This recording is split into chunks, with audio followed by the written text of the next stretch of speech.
Слушай, ты можешь быть не фанатом тяжелого рока, можешь даже думать, что Breaking the Law или Нарушать законы — это название вечерней передачи на РЕН-ТВ, но ты не имеешь права не знать, кто такие Judas Priest. Потому что если бы не они, половина современных метал-групп сейчас бы ходили в пижамах и пели о бабочках. Но этот ролик не очередной учебник истории с датами, которые ты забудешь через 5 минут. Сегодня мы копнем глубже. 10 не банальных, а кое-где и зашкварно интересных фактов о Judas Priest, о которых знают только самые верные фанаты. Например, ты знал, откуда пошла вся визуальная часть одежды хэви-металлиста?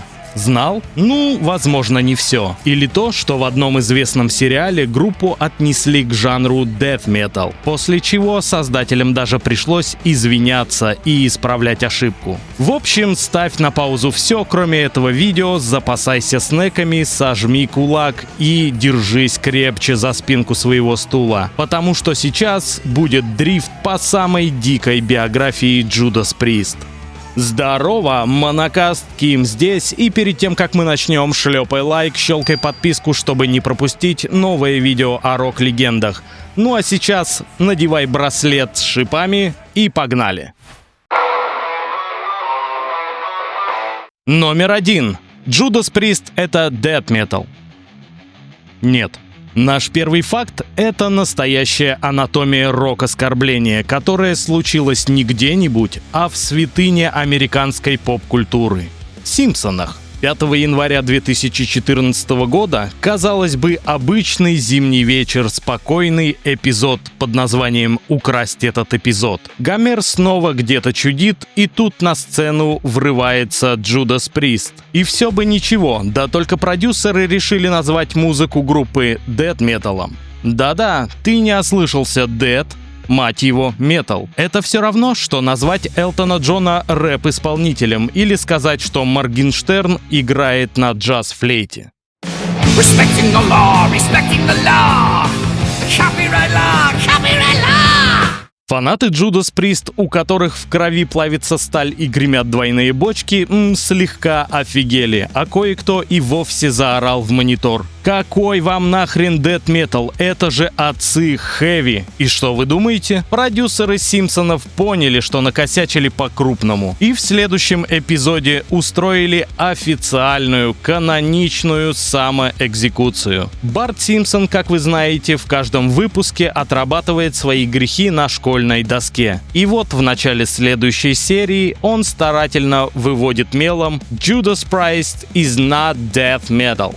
Это прямо классика, достойная мемов. Серьезно, если бы Metal Archives ввели дневник, они бы в этот день поставили печать: «Справедливость восторжествовала». Ну а сам Роб Хелфорд, фронтмен группы, отнесся к этому с иронией и даже сказал: «Да мне норм, главное мы в Симпсонах, йоу». Вот так и получилось. Ошибка плюс самокритика равно культурный мем. А фанаты получили повод троллить друг друга и вспоминать этот эпизод с особой теплотой. Ну и, конечно же, легкой судорогой в душе. Номер 2. Гений маскировки. Роб Хелфорд разыграл группу «Пантера» и их фанатов. Где-то в 90-х, когда у «Пантеры» все гремело, стучало и хрустело так, что бетон трещал в радиусе 2 штатов, на один из концертов заглянул старый добрый друг Роб Хелфорд. Но не как гость, не как рок-легенда, а как техник. Да, вокалист Judas Priest, метал-икона, ходячий двигатель британского хэви-металла, тайком пробрался на концерт группы «Пантера», переоделся в обычного, ничего не подозревающего сценического помощника и прошел. Шапка, футболка, куртка с капюшоном, вид такой, как будто «да я тут просто кручу ручки и настраиваю мониторы». И, на удивление, никто ничего не заподозрил. И вот разгар концерта. «Пантера» заводит зал как адский комбайн, и тут на сцену выходит тот самый техник, берет микрофон и «Grinder looking for meat».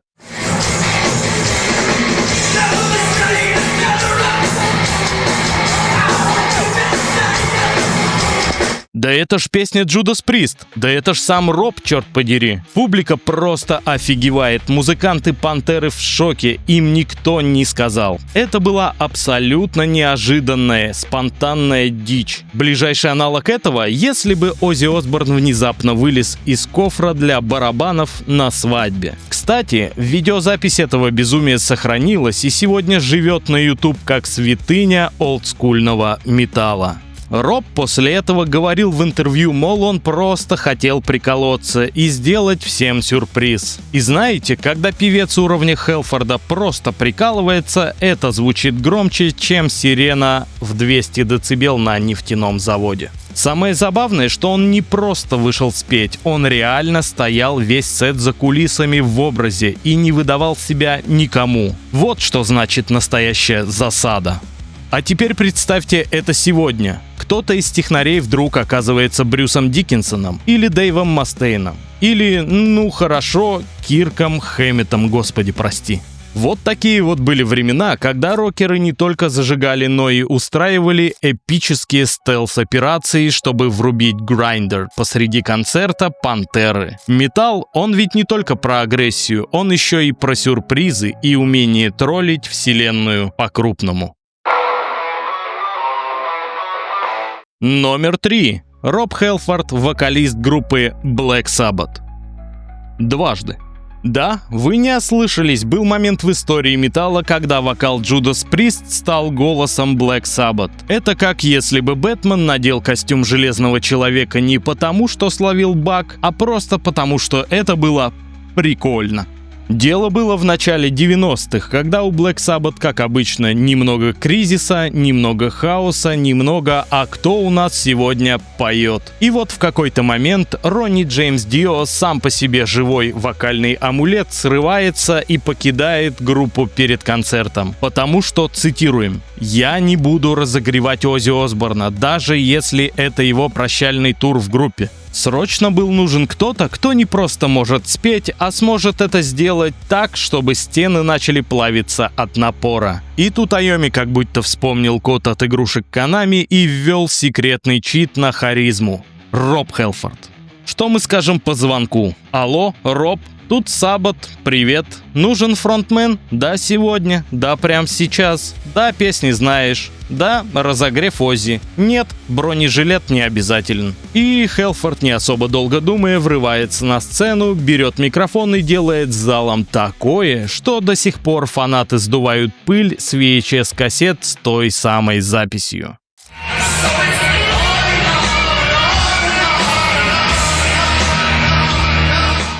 Он исполнил классику с таким огнем, что многие реально считали, а может он пусть остается? Но нет, это был металлический камео, а не замена. Хотя бы потому, что Роб верен Judas Priest как папаха казачьему офицеру. И что вы думаете? История на этом не закончилась. Прошло почти 10 лет, на дворе уже 2004 год, и снова судьба, звезды и голосовые связки Оззи вдруг решают: «Оззи, дружище, ты сегодня не поешь». И кто же снова выходит из сумрака как супергерой фильмов Марвел? Роб Хелфорд.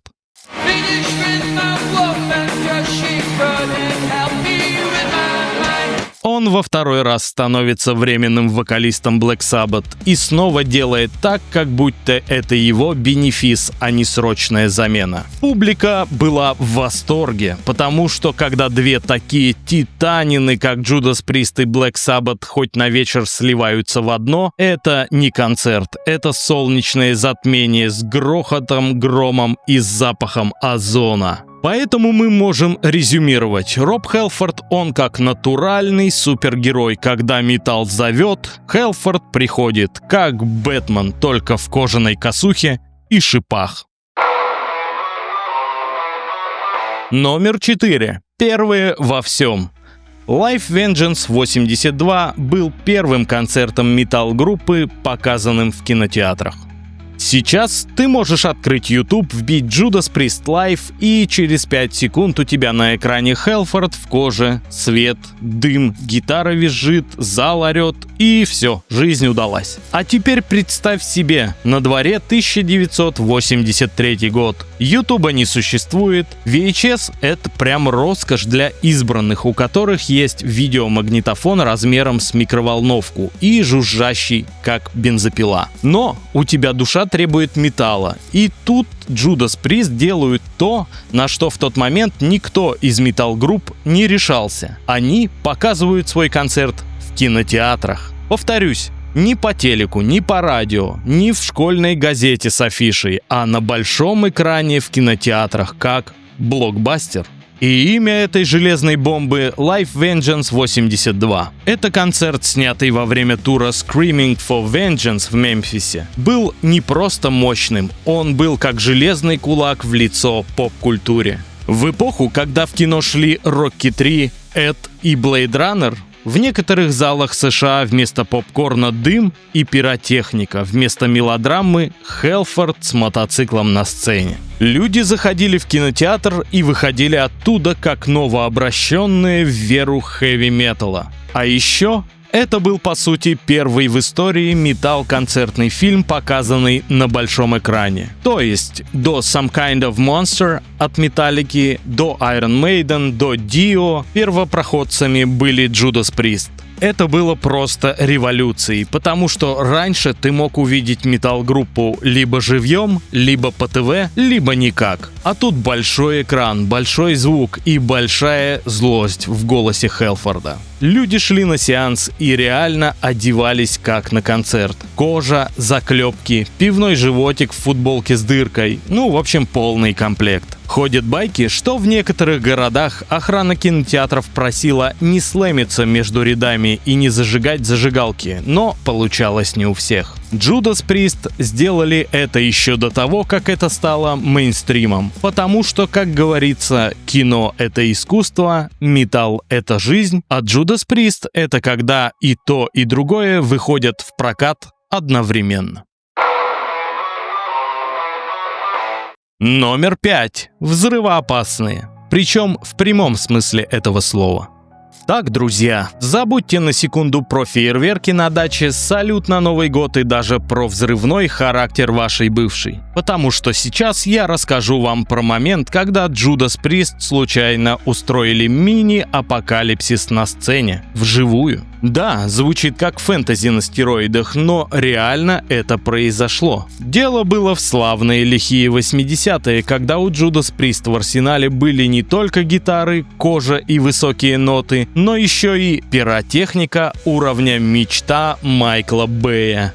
Их шоу было смесью метал-концерта, театрального представления и взрывных испытаний на полигоне. Ну а как иначе, это же Judas Priest, ребята, у которых, если сцена не дымится, значит что-то пошло не так. Только вот однажды все пошло действительно чересчур так. На одном из концертов, имя и место которого так и осталось покрыто дымом, ну, возможно, прям в прямом смысле, один из пиропатронов сработал с перегрузом. В результате бум! Не фейерверк, не хлопушка, а полноценный рвущий перепонки взрыв, который разнес часть сцены к чертям и отправил куски оборудования в полет, как будто они записались в аэроклуб. Дым, искры, хаос. Люди в зале не сразу поняли, это было запланировано или начался Армагеддон. Как водится, кто-то аплодировал, кто-то пригнулся, а кто-то просто ни хрена не понял. К счастью, и это очень важный момент, никто не пострадал. Ни фанаты, ни музыканты, ни даже их хрупкая сцена. Ну, почти не пострадала. Говорят, Хелфорд потом пошутил, что это был экспериментальный момент нового шоу. А кто-то из техников, по слухам, ушел к психоаналитику и больше не трогал провода вообще никогда. Но факт остается фактом. Judas Priest — это группа, которая взрывает зал, иногда даже буквально. И вот в этой истории есть мораль. Когда ты играешь металл, который и так звучит как взрывной, может, не стоит добавлять к нему настоящую взрывчатку. Ну а с другой стороны, Ты не Judas Priest, если твой концерт не оставил после себя дыма, грохота и легкого звона в ушах на всю неделю. Номер 6. Роб и пулемет. Настоящий пулемет. Честно. Ну что ж, настало время поговорить про концерт, который мог закончиться печально, но вместо этого стал одной из самых диких и эпичных ситуаций в истории хэви-металла. Место действия – тур British Steel, начало 80-х. Judas Priest на пике. Кожа, клепки, визжащие гитары, Харлей на сцене и настоящий, пулемет. Не бутафорский, не игрушечный, не рогатка из фикс-прайс, а пулемет. Роб Хелфорд вспоминает: «Да, это был настоящий пулемет, полный холостых патронов. Я выходил в финале концерта, хватал эту пушку и просто расстреливал толпу. И народ такой: так, это шоу, это перформанс, или что это вообще такое?» Причем все это было по-настоящему. Патроны холостые, но корпус — это реальное оружие, от которого звенели стены. Пожарная инспекция вела себя как будто в плохом ситкоме. Так, это у нас светошумовые горшки, это дымовая пушка, а вот это что? Это пулемет. Что, простите? Да-да, не бойтесь, они холостые. Ну тогда, конечно, передавайте, пусть парень стреляет. Вот такие были времена. На других концертах максимум хлопушка, а у Judas Priest автоматическое нахрен оружие. И да, публика не просто не разбегалась, они визжали от восторга, махали руками и кричали «давай еще». Роб признавался: люди думали: вы что, с ума сошли? И мы такие: да. И вот в этом весь Judas Priest. Если в финале шоу нет искр, гигантского визга и очереди холостыми из ручного пулемета, значит, ты просто был на другом концерте. Номер 7. Секретная группа. Или давайте скажем, металл из подполья. Это сказ о том, как Роб Хелфорд однажды создал подпольную метал-группу с участниками Black Sabbath. Название — Bullring Bramis. Да, это звучит как пивной бар где-нибудь в Бирмингеме, где подают жареные ребрышки коров-мужчин. Но на самом деле это был сверхсекретный рок-проект, о котором знали только участники. Да и то не все. В состав затесались не кто-нибудь, а сам Гизер Батлер, легендарный басист Sabbath, барабанщик Билл Уорд, ну и, конечно же, Роб Хелфорд. Проект был настолько инкогнито, что многие фанаты узнали о его существовании спустя годы, и только потому, что копались в буклетах к какому-нибудь сборнику или случайно натыкались на строчку в энциклопедии. Bullring Bramis — это тяжелый проект из Бирмингема, просуществовавший 1,5 вздоха. У группы на минуточку нет полноценного альбома, нет мирового тура, нет стадионных визгов и Харлея на сцене. Есть только один трек «The Wizard», кавер на классику Black Sabbath, который они записали для трибьют-альбома Nativity in Black. Все, больше ничего. Точка. И вот в этом весь кайф, потому что Bullring Bramis — это как тайный клуб элитных металлистов, у которых была одна миссия — влететь, громко сыграть и исчезнуть в дыму, как будто это все привиделось. Говорят, Роб и компания даже пару раз выступали в клубах, и народ не сразу понимал, кто это вообще орет так, как будто его режут. Люди в зале такие: погоди, это Хелфорд? Да ну, не может быть, это же какой-то щит, как там правильно? Bullring Bramis, братан. Мы только что вошли в историю и даже не заметили этого. Ну а нам остается только завидовать тем немногим, которые сумели посетить такой концерт, увидев одну из мимолетных Dream Team на уровне клуба Рыгаловки в подвале на 50 человек. Номер 8. Как дрочеры придумали хэви-метал. Точнее, его визуальный стиль.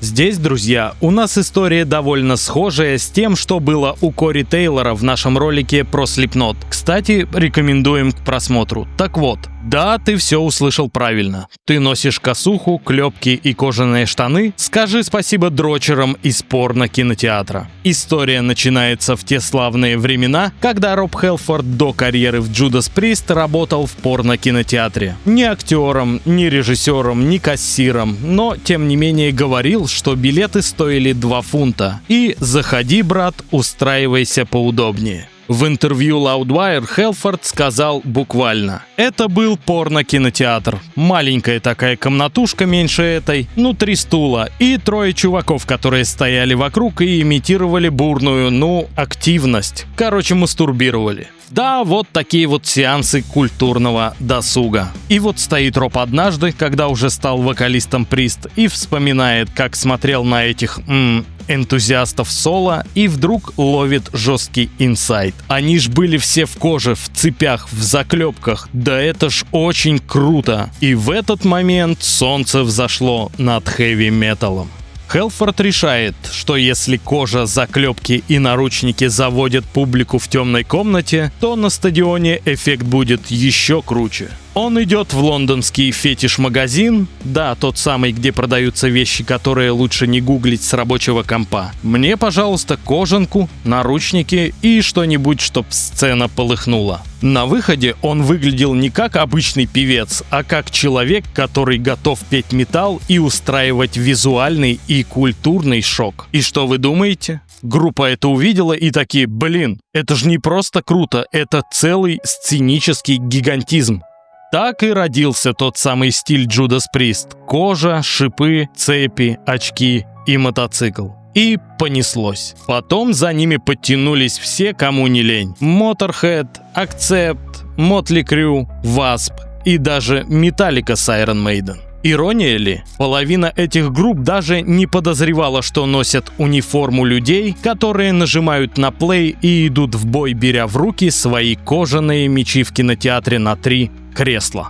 Но так родилась эстетика хэви-металла. Потому что, как сказал бы сам Роб: «Да бросьте вы все это, ребята, я просто хотел выглядеть круто. А где еще покупать сценический образ, как не в секс-шопе?» Ну и лично от себя хотим поблагодарить тех 3 бравых дрочеров за то, что они подарили миру косухи. Раунд 9. Файт! Итак, представьте себе, на дворе 92-93, гранж захватывает MTV, метал-группы ищут себя, а Judas Priest только что выпустили Painkiller, взорвав все живое вокруг своим финальным хэви-метал проявлением перед долгой паузой. И тут Роб Хелфорд, человек, чей микс способен разбудить древних богов, уходит из Judas Priest. Фанаты просто в шоке. Пресса орет: все, металл умер, уносите Хелфорда со сцены. А Роб такой: успокойтесь, я просто хочу сделать проект чуть-чуть пожестче. И вот он собирает Fight. Команду, которая звучит так, если бы Judas Priest проглотили и переживали Пантеру и запили бензином. Их дебютник «Война слов» 1993 года не просто альбом. Это протестный манифест, где Хелфорд орет не о мотоциклах и коже, а о политике, внутреннем гневе и, как обычно, о том, что все идет к черту. Название треков как пощечины. Там, где раньше был крик ангела на Харлее, теперь рев зверя с кастетом. Интересный факт, что группа Fight тогда вдохновлялась друзьями Хелфорда из группы Пантера, и это абсолютно видно. Уровень агрессии, жирности рифов и тотальной тестостероновой подачи абсолютно в духе Cowboys from Hell. Только теперь ковбой в коже и с британским паспортом. Альбом, конечно, не стал супер мейнстримным, но в метал-среде его уважают до сих пор. Потому что это был момент, когда Хелфорд сказал: «Я не музейный экспонат хэви-металла, я все еще могу ломать лица, только теперь груово». Fight прожили всего пару лет, с 93 по 95 год. Записали еще один альбом и рассыпались, оставив после себя пыль, грохот и один четкий месседж: никогда не списывайте со счетов ветеранов. Номер 10. Рок-звезда. Ну вы поняли. Как-то на стриме мы сидели и смотрели фильм «Рок-звезда», и, общаясь с чатом, мы поняли, что далеко не все смотрящие с нами знают, что этот фильм снят по истории группы Judas Priest. И если ты такой человек, то присаживайся поудобнее и слушай. Представь себе, ты стоишь на сцене маленького клуба, свет мигает, зал на 70% состоит из твоих друзей и их бокалов с горячительным. Ты не рок-звезда, ты фронтмен трибьют-группы. Ты поешь как Хелфорд, орешь как Хелфорд, выглядишь почти как Хелфорд, и если прищуриться и выключить свет, ты даже немножко на него похож. И вдруг Judas Priest реально звонят тебе. Нет, не для того, чтобы дать автограф, не за тем, чтобы похвалить, мол, молодец, стараешься, а чтобы сказать: братан, нам нужен вокалист, Хелфорд ушел, мы смотрели твое выступление, ты принят. Так и началась легендарная история Тима Риппера Оуэнса, парня из трибьют-группы British Steel, который взял и стал настоящим вокалистом Judas Priest. Его откопал барабанщик Скотт Трэвис, и не зря. Потому что Риппер не просто попадал в ноты, он поднимал их с колен, швырял в потолок и разбивал люстры. Крик есть, диапазон есть, энергия тоже есть. Риппер стал вокалистом Judas Priest с 96 по 2003 год, записал с ними 2 альбома и покатался с группой в мировые туры. Но на этом история не заканчивается, потому что кто-то в Голливуде услышал этот сюжет и такой: подождите, вы хотите сказать, что фанат стал фронтменом любимой группы? Так это ж самый натуральный фильм. Так, в 2001 году появился фильм «Рок-звезда» с Марком Уолбергом, длинными волосами, сценами в кожаных штанах и классическими от подвала до арены нарративами.